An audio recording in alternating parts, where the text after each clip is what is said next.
Julio Cortázar, El final del juego, 1956. Con Leticia y Holanda íbamos a jugar a las vías del Central Argentino los días de calor, esperando que mamá y tía Ruth empezaran su siesta para escaparnos por la Puerta Blanca. Mamá y tía Ruth estaban siempre cansadas después de lavar loza, sobre todo cuando Holanda y yo secábamos los platos, porque entonces había discusiones, cucharitas por el suelo, frases que solo nosotras entendíamos y en general un ambiente en donde el olor a grasa, los maullidos de José y la oscuridad de la cocina acababan en una violentísima pelea y el consiguiente desparramo. Holanda se especializaba en armar esta clase de líos, por ejemplo, dejando caer un vaso ya lavado en el tacho del agua sucia, o recordando cómo al pasar que en la casa de la loza había 2 sirvientas para todo servicio. Yo usaba otros sistemas. Prefería insinuarle a tía Ruth que se le iban a pasmar las manos y seguía fregando cacerolas en vez de dedicarse a las copas o a los platos, que era precisamente lo que le gustaba a Lara y mamá, con lo cual las enfrentaba sordamente en una lucha de ventajeo por la cosa fácil. El recurso heroico, si los consejos y las largas recordaciones familiares empezaban a saturnarnos, era volcar agua hirviendo en el lomo del gato. Es una gran mentira eso del gato escaldado, salvo que haya que tomar al pie de la letra la referencia al agua fría, porque de la caliente José no se alejaba nunca, y hasta parecía ofrecerse, pobre animalito, a que le volcaremos media taza de agua a 100 grados o poco menos, bastante menos probablemente porque nunca se le caía el pelo. La cosa es que ardía Troya, y en la confusión coronada por el espléndido si bemol de tía Ruth y la carrera de mamá en busca del bastón de los castigos, Holanda y yo nos perdíamos en la galería cubierta, hacia las piezas vacías del fondo donde Leticia nos parecía leyendo a Ponson du Trail, lectura inexplicable. Por lo regular, mamá nos perseguía un buen trecho, pero las ganas de rompernos la cabeza se le pasaban con gran rapidez y al final habíamos trancado la puerta y le pedíamos perdón con emocionantes partes teatrales. Se cansaba y se iba, repitiendo la misma frase: acabará en la calle, estas malnacidas. Donde acabamos era en las vías de Central Argentino, cuando la casa quedaba en silencio y veíamos al gato tenderse bajo el limonero para hacer él también su siesta perfumada y zumbante de avispas. Abríamos despacio la puerta blanca y al cerrarla otra vez era como un viento, una libertad que nos tomaba de las manos, de todo el cuerpo y nos lanzaba hacia adelante. Entonces corríamos buscando impulso para trepar de un envión al breve talud del ferrocarril. Encaramadas sobre el mundo contemplamos silenciosas nuestro reino. Nuestro reino era así. Una gran curva de las vías acababa su comba justo frente a los fondos de nuestra casa. No había más que el balasto, los durmientes y la doble vía. Pasto ralo y estúpido entre los pedazos de adoquín donde la mica, el cuarzo y el feldpasto, que son los componentes del granito, brillaban como diamantes legítimos contra el sol de las 2 de la tarde. Cuando nos agachábamos a tocar las vías, sin perder tiempo porque hubiera sido peligroso quedarse mucho ahí, no tanto por los trenes como por los de la casa si nos llegaban a ver, nos subía a la cara el fuego de las piedras y al pararnos contra el viento del río era un calor mojado pegándose las mejillas y a las orejas. Nos gustaba flexionar las piernas y bajar, subir, bajar otra vez, entrando en una y otra zona de calor, estudiándonos las caras para apreciar la transpiración, con lo cual al rato éramos una sopa. Y siempre calladas, mirando al fondo de las vías o al río, al otro lado, el pedacito de río color café con leche. Después de esta primera inspección del reino, bajábamos el talud y nos metíamos en la mala sombra de las sauces pegadas a la tapia de nuestra casa, donde se abría la puerta blanca. Allí estaba la capital del reino, la ciudad silvestre y la central de nuestro juego. La primera en iniciar el juego era Leticia, la más feliz de las 3 y la más privilegiada. Leticia no tenía que secar los platos ni hacer las camas. Podía pasarse el día leyendo o pegando figuritas y de noche la dejaban quedarse hasta más tarde si lo pedía. Aparte de la pieza, solamente para ella, el caldo de hueso y toda clase de ventajas. Poco a poco se había ido aprovechando de los privilegios y desde el verano anterior dirigía el juego. Yo creo que en realidad dirigía el reino. Por lo menos se adelantaba a decir las cosas y Holanda y yo aceptábamos sin protestar, casi contentas. Es probable que las largas conferencias de mamá sobre cómo debíamos portarnos con Leticia hubieran hecho su efecto o simplemente que la queríamos bastante y no nos molestaba que fuese la jefa. Lástima que no tenía aspecto para jefa, era la más baja de las tres y tan flaca. Holanda era flaca y yo nunca pensé más de 50 kilos, pero Leticia era la más flaca de las tres y para peor de unas flacuras que se ven de fuera, en el pescuezo y las orejas. Tal vez el endurecimiento de la espalda la hacía parecer más flaca, como casi no podía mover la cabeza a los lados, daba la impresión de una tabla de planchar parada, de esas forradas de género blanco como había en la casa de la loza. Una tabla de planchar con la parte más ancha para arriba, parada contra la pared y nos dirigía. La satisfacción más profunda era imaginarme que mamá o tía Ruth se enteraran un día del juego. Si llegaban a enterarse de los juegos se iba a armar una merzunda increíble. El si bemol y los desmayos, las inmensas protestas de devoción y sacrificio malamente recompensados, el amontonamiento e invocaciones a los castigos más célebres, para rematar con el anuncio de nuestros destinos, que consistían en que las tres terminaríamos en la calle.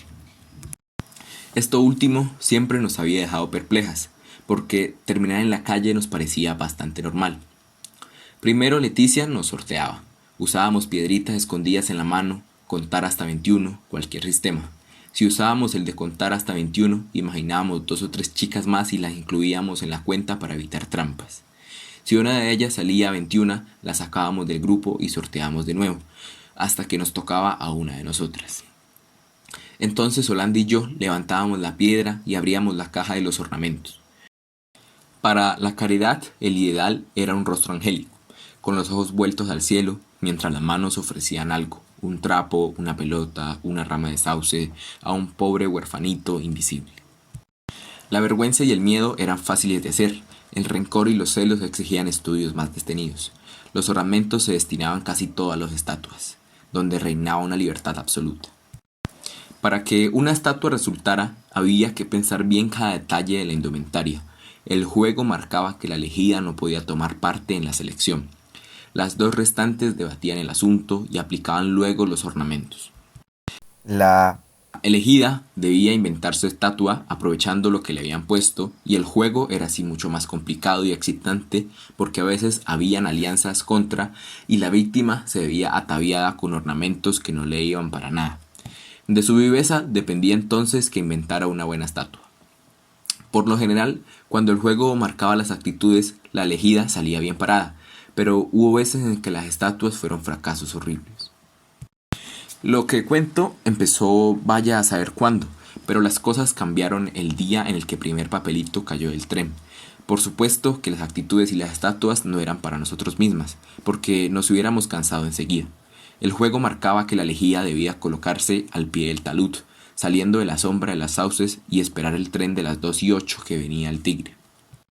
A esa altura de Palermo los trenes pasan bastante rápido y no nos daba vergüenza hacer la estatua a la actitud. Casi no veíamos a la gente de las ventanillas, pero con el tiempo llegábamos a tener práctica y sabíamos que algunos pasajeros esperaban vernos. Un señor de pelo blanco y anteojos de carey sacaba la cabeza por la ventanilla y saludaba a la estatua o la actitud con el pañuelo. Los chicos que volvían del colegio, sentados en los estribos, gritaban cosas al pasar, pero algunos se quedaban serios mirándonos.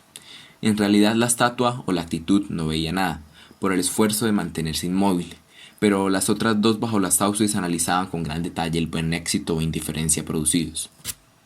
Fue un martes cuando cayó el papelito al pasar el segundo coche. Cayó muy cerca de Holanda, que ese día era la maledicencia, y rebotó hasta mí. Era un papelito muy doblado y sujeto a una tuerca, con letra de varón bastante mala. Decía: muy lindas estatuas. Viajo en la tercera ventanilla del segundo coche. Ariel B. Nos pareció un poco seco, con todo ese trabajo de atarle una tuerca y tirarlo, pero nos encantó. Sorteamos para saber quién se lo quedaría y me lo gané. Al otro día ninguna quería jugar para poder ver cómo era Ariel B. Pero temimos que interpretara mal nuestra interrupción, de manera que sorteamos y ganó Leticia. Nos alegramos mucho con Holanda porque Leticia era muy buena como estatua. Pobre criatura. La parálisis no se notaba estando quieta y ella era capaz de gestos de una enorme nobleza. Como actitudes elegía siempre la generosidad, el sacrificio y el renunciamiento. Como estatuas, buscaba el estilo de Venus de la sala que tía Ruth llamaba la Venus de Nilo. Por eso le elegimos ornamentos especiales para que Ariel se llevara una buena impresión. Le pusimos un pedazo de terciopelo verde a manera de túnica y una corona de sauce en el pelo. Como andábamos de manga corta, el efecto griego era grande. Leticia se ensayó un rato a la sombra y decidimos que nosotros nos asomaríamos también y saludaríamos a Ariel con la discreción, pero muy amables. Leticia estuvo magnífica. No se le movía ni un dedo cuando llegó el tren. Como no podía girar la cabeza, la echaba para atrás, juntando los brazos al cuerpo casi como si le faltaran. Aparte, el verde de la túnica era como mirar la Venus de Nilo. En la tercera ventanilla vimos a un muchacho de los rubios y ojos claros que nos hizo una gran sonrisa al descubrir que Holanda y yo lo estábamos saludando. El tren se lo llevó en un segundo, pero eran las 4:30 y todavía discutíamos si vestía de oscuro, si llevaba corbata roja y si era odioso o simpático. El jueves yo hice la actitud de desaliento y recibimos otro papelito que decía: las 3 me gustan mucho, Ariel. Ahora él sacaba la cabeza y un brazo por la ventanilla y nos saludaba riendo. Le calculábamos 18, seguras que no tenía más de 16, y convinimos en que volvía diariamente de algún colegio inglés. Lo más seguro de todo era el colegio inglés. No aceptábamos un incorporado cualquiera. Se vería que Ariel era muy bien. Pasó que Holanda tuvo la suerte increíble de ganar 3 días seguidos, superándose. Hizo las actitudes del desengaño y el latrocinio, y una estatua dificilísima de bailarina, sosteniéndose en un pie desde que el tren entró la curva. Al otro día gané yo, y después de nuevo, cuando estaba haciendo la actitud de horror, recibí casi en la nariz un papelito de Ariel que al principio no entendimos. La más linda es la más haragana. Leticia fue la última en darse cuenta. La vimos que se ponía colorada y se iba a un lado, y Holanda y yo nos mirábamos con un poco de rabia. Lo primero que se nos ocurrió sentenciar fue que Ariel era una idiota, pero no podíamos decirle eso a Leticia, pobre ángel, con su sensibilidad y la cruz que llevaba encima. Ella no dijo nada, pero pareció entender que el papelito era suyo y se lo guardó. Ese día volvimos bastante calladas a casa y por la noche nos jugamos juntas. En la mesa Leticia estuvo muy alegre, le brillaban los ojos y mamá miró 1 o 2 veces a tía Ruth como poniéndola de testigo de su propia alegría. En aquellos días estaban ensayando un nuevo tratamiento fortificante para Leticia y por lo visto era una maravilla lo bien que le sentaba. Antes de dormirnos, Holanda y yo hablábamos del asunto. No nos molestaba el papelito de Ariel. Desde un tren andando las cosas se ven como se ven, pero nos parecía que Leticia estaba aprovechando demasiado su ventaja sobre nosotras. Sabía que no le íbamos a decir nada y que en una casa donde hay alguien con algún defecto físico y mucho orgullo, todos juegan a ignorarlo, empezando por el enfermo, o más bien se hacen los que no saben nada o los que el otro le sabe. Pero tampoco había que exagerar y la forma en que Leticia se había portado en la mesa o su manera de cortarse el papelito era demasiado. Esa noche yo volví a soñar mis pesadillas con trenes. Anduve de madrugada por enormes playas ferroviarias cubiertas de vías llenas de empalme, viendo a distancia las luces rojas de las locomotoras que venían, calculando con angustia si el tren pasaría a mi izquierda y a la vez amenazada por la posible llegada de un rápido a mi espalda o lo que era peor, que el último momento uno de los trenes tomara uno de los desvíos y se me viniera encima. Pero de mañana me olvidé porque Leticia amaneció muy dolorida y tuvimos que ayudarle a vestirle. Nos pareció que estaba un poco arrepentida de lo de ayer y fuimos muy buena con ella, diciéndole que esto le pasaba por andar demasiado y que tal vez lo mejor sería que se quedara leyendo en su cuarto. Ella no dijo nada, pero vino a almorzar a la mesa y a las preguntas de mamá contestó que ya estaba muy bien y que casi no le dolía la espalda. Se lo decía y nos miraba. Esa tarde gané yo, pero en ese momento me vino un no sé qué y le dije a Leticia que la dejaba ganar y le daba mi lugar. Claro que sin darle a entender por qué, ya que el otro la prefería, que la mirara hasta cansarse. Como el juego marcaba la estatua, la elegimos cosas sencillas para que no se complicara la vida, y ella inventó una especie de princesa china con aire vergonzoso, mirando al suelo y juntando las manos como hacen las princesas chinas. Cuando pasó el tren, Holanda se puso de espaldas bajo las sauces, pero yo miré y vi a Ariel. No tenía ojos más que para Leticia. La siguió mirando hasta que el tren se perdió en la curva y Leticia estaba inmóvil. Y yo sabía que él acababa de mirarla así. pero cuando vino a descansar bajo los sauces vimos que sí sabía y que le hubiera gustado seguir con los ornamentos toda la tarde y toda la noche. El miércoles sorteamos entre Holanda y yo porque Leticia nos dijo que era justo que ella se saliera. Ganó Holanda con su suerte maldita, pero la carta de Ariel cayó de mi lado. Cuando la levanté tuve el impulso de dársela a Leticia, que no decía nada, pero pensé que tampoco era cosa de complacerle todos los gustos y le abrí espacio. Ariel anunciaba que al otro día iba a bajarse en la estación vecina y que vendría por el terraplén para charlar un rato. Todo esto terriblemente escrito, pero la frase final era hermosa. Saludo a las 3 estatuas muy atentamente. La firma parecía un garabato, aunque se notaba la personalidad. Mientras le quitábamos los ornamentos a Holanda, Leticia me miró 1 o 2 veces. Yo les había leído el mensaje y nadie hizo comentarios. Lo que resultaba molesto porque al fin y al cabo Ariel iba a venir y había que pensar en esa novedad y decidir algo. Si en casa se enteraban o por desgracia alguna de la loza le daba por espiarnos, con lo envidiosas que eran esas enanas, seguro que se iban a armar la merezunda. Además que era muy raro quedarnos callada con una cosa así, sin mirarnos, casi mientras guardábamos los ornamentos y volvíamos por la puerta blanca.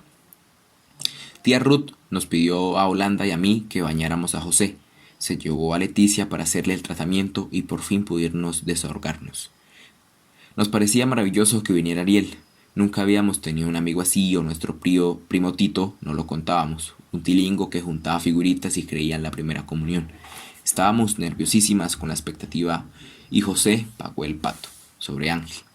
Holanda fue más valiente y sacó el tema de Leticia. Yo no sabía qué pensar, de un lado me parecía horrible y del otro que Ariel se enterara. Pero también era justo que las cosas se aclararan porque nadie tenía por qué perjudicarse a causa de otro. Lo que yo hubiera querido es que Leticia no sufriera, bastante cruz tenía encima y ahora con el nuevo tratamiento y tantas cosas. A la noche, mamá se extrañó de vernos tan calladas y dijo que milagro, si nos habían comido la lengua los ratones. Después miró a tía Ruth y las dos pensaron seguro que habíamos hecho alguna gorda y que nos remordía la conciencia. Leticia comió muy poco y dijo que estaba dolorida, que la dejaran ir a su cuarto a leer Rocambole. Holanda le dio el brazo aunque ella no quería mucho y yo me puse a tejer, que es una cosa que me viene cuando estoy nerviosa. 2 veces pensé ir al cuarto de Leticia, no me explicaba qué hacían esas dos ahí solas, pero Holanda volvió con aire de gran importancia y se quedó a mi lado sin hablar hasta que mamá y tía Ruth levantaron la mesa. Ella no va a ir mañana, escribió una carta y dijo si él preguntaba mucho, se la demos. Entornando el bolsillo de la blusa me hizo un sobre violeta. Después nos llamaron para secar los platos y esa noche nos dormimos casi enseguida por todas las emociones y el cansancio de bañar a José. Al otro día me tocó salir de compras al mercado y en toda la mañana no vi a Leticia, que seguía en su cuarto. Antes que llamara a la mesa, entré un momento y la encontré al lado de la ventana con muchas almohadas y el tomo 9 de Rocambole. Se veía que estaba mal, pero se puso a reír y me contó de una abeja que no encontraba la salida y un sueño cómico que había tenido. Yo le dije que era una lástima que no fuera a venir a los sauces, pero me parecía tan difícil decírselo bien. Si querés, podemos explicarle a Ariel que estás descompuesta, le propuse, pero ella decía que no y se quedaba callada. Yo insistí un poco en que viniera y al final me animé y le dije que no tuviese miedo, poniéndole como ejemplo que el verdadero cariño no conoce barreras y otras ideas preciosas que habíamos aprendido en el tesoro de la juventud. Pero era cada vez más difícil decirle nada, porque ella miraba a la ventana y parecía como si fuera a ponerse a llorar. Al final me fui diciendo que mamá me precisaba. El almuerzo duró días y Holanda se ganó un sopapo de tía Ruth por salpicar el mantel con tuco. Y me acuerdo de cómo secábamos los platos. De repente estábamos en los sauces y las dos nos abrazamos llenas de felicidad y nada celosas una de la otra. Holanda me explicó todo lo que teníamos que decir sobre nuestros estudios para que Ariel se llevara una buena impresión. Porque los del secundario desprecian a las chicas que no han hecho más que la primaria y solamente estudian corte y repujado del aceite. Cuando pasó el tren de las 2:08, Ariel sacó los brazos con entusiasmo y con nuestros pañuelos estampados le hicimos señas de bienvenida. Unos 20 minutos después, lo llegar por el terraplén y era más alto de lo que pensábamos y todo de gris. Bien, no me acuerdo de lo que hablábamos al principio, era bastante tumido a pesar de haber venido y los papelitos y decía cosas muy pensadas. Casi enseguida nos elogió mucho las estatuas y las actitudes y preguntó cómo nos llamábamos y por qué faltaba la tercera. Holanda explicó que Leticia no había podido venir y él dijo que era una lástima y que Leticia le parecía un nombre precioso. Después nos contó cosas del industrial, que por desgracia no era un colegio inglés, y quiso saber si le mostraríamos los ornamentos. Holanda levantó la piedra y le hicimos ver las cosas. A él parecían interesarle mucho, y varias veces tomó alguno de los ornamentos y dijo, este lo llevaba Leticia un día, o este fue para que la estatua oriental, con lo que quería decir la princesa china. Nos sentamos a la sombra de un sauce y él estaba contento pero distraído. Se veía que solo se quedaba de bien educado. Holanda me miró 2 o 3 veces cuando la conversación decaía y eso nos hizo mucho mal a las dos. Nos dio deseos de irnos o que Ariel no hubiese venido nunca. Él preguntó otra vez si Leticia estaba enferma y Holanda me miró y yo creí que iba a decirle, pero en cambio contestó que Leticia no había podido venir. Con una ramita, Ariel dibujaba cuerpos geométricos en la tierra y de cuando en cuando miraba la puerta blanca y nosotros sabíamos lo que estaba pasando. Por eso Holanda hizo bien en sacar el sobre de Violeta y alcanzárselo, y él se quedó sorprendido con el sobre en la mano. Después se puso muy colorado mientras le explicábamos que eso se lo mandaba Leticia y se guardó la carta en el bolsillo de adentro del saco sin querer leerla delante de nosotras. Casi enseguida dijo que había tenido un gran placer y que estaba encantado de haber venido, pero su mano era blanda y antipática, de modo que fue mejor que la visita se acabara, aunque más tarde no hicimos más que pensar en sus ojos grises y en esa manera triste que tenía de sonreír. También nos acordamos de cómo se había despedido diciendo hasta siempre, una forma que nunca habíamos oído en casa y que nos pareció tan divina y poética. Todo se lo contamos a Leticia, que nos estaba esperando debajo del limonero del patio, y yo hubiese querido preguntarle qué decía su carta, pero me dio un no sé qué, porque a ella había encerrado el sobre antes de confiárselo a Holanda, así que no le dije nada y solamente le contamos cómo era Ariel, y cuántas veces había preguntado por ella. Esto no era nada fácil de decírselo, porque era una cosa linda y mala a la vez. Nos dábamos cuenta que Leticia se sentía muy feliz y al mismo tiempo estaba casi llorando, hasta que nos fuimos diciendo que tía Ruth nos precisaba y la dejamos mirando las avispas del limonero. Cuando íbamos a dormirnos esa noche, Holanda me dijo, vas a ver que mañana se acaba el juego, pero se equivocaba, aunque no por mucho, y al otro día Leticia nos hizo la seña convenida en el momento del postre. Nos fuimos a lavar la loza, bastante asombradas y con un poco de rabia, porque eso era una desvergüenza de Leticia y no estaba bien. Ella nos esperaba en la puerta y casi nos morimos de miedo cuando al llegar a las sauces vimos que él sacaba del bolsillo el collar de perlas de mamá y todos los anillos, hasta el grande con rubí de tía Ruth. Si las de loza espiaban y nos veían con las alhajas, seguro que mamá iba a saberlo enseguida y que nos mataría. Enanas asquerosas. Pero Leticia no estaba asustada y dijo que si algo sucedía, ella era la única responsable. Quisiera que me dejaran hoy a mí, agregó sin mirarnos. Nosotros sacamos enseguida los ornamentos. De golpe queríamos ser tan buenas con Leticia, darle todos los gustos y eso que en el fondo nos quedaba un poco de encono. Como el juego marcaba estatua, le elegimos cosas preciosas que iban bien con las alhajas, muchas plumas de pavo real para sujetar el pelo, una piel que de lejos parecía un zorro plateado y un velo rosa que ella se puso como un turbante. La vimos que pensaba, ensayando la estatua pero sin moverse, y cuando el tren apareció en la curva, fue a ponerse al pie del talud con todas las alhajas que brillaban al sol. Levantó los brazos como si en vez de una estatua fuera a hacer una actitud, y con las manos señaló el cielo mientras echaba la cabeza hacia atrás, que era lo único que podía hacer, pobre, y doblaba el cuerpo hasta darnos miedo. Nos pareció maravillosa la estatua más regia que habían hecho nunca, y entonces vimos a Ariel que la miraba. Salido de la ventanilla, la miraba solamente a ella, girando la cabeza y mirándola sin vernos a nosotras hasta que el tren se llevó de golpe. No sé por qué las dos corrimos al mismo tiempo a sostener a Leticia, que estaba con los ojos cerrados y grandes lágrimas por toda la cara. Nos rechazó sin enojo, pero la ayudamos a esconder las alhajas en el bolsillo y se fue sola a casa mientras guardábamos por última vez los ornamentos en su caja. Casi sabíamos lo que iba a suceder, pero lo mismo al otro día fuimos las dos a los sauces, después de que tía Ruth nos exigió silencio absoluto para no molestar a Leticia, que estaba dolorida y quería dormir. Cuando llegó el tren, vimos sin ninguna sorpresa la tercera ventanilla vacía, y mientras nos reíamos entre aliviadas y furiosas, imaginábamos a Ariel bajando del otro lado del coche, quieto en su asiento, mirando hacia el río con sus ojos grises. Hola, espero que les haya gustado un poco la lectura. Fue algo improvisado porque hace como 2 meses no se creaba contenido en el canal. Y nada, les recomiendo mucho Julio Cortázar y Borges. Si están en 11, creo que salen en demasía en el ICFES. Y nada, son muy buenos lectores, muy buenos escritores, y pues requieren como, no sé, como de cierta atención.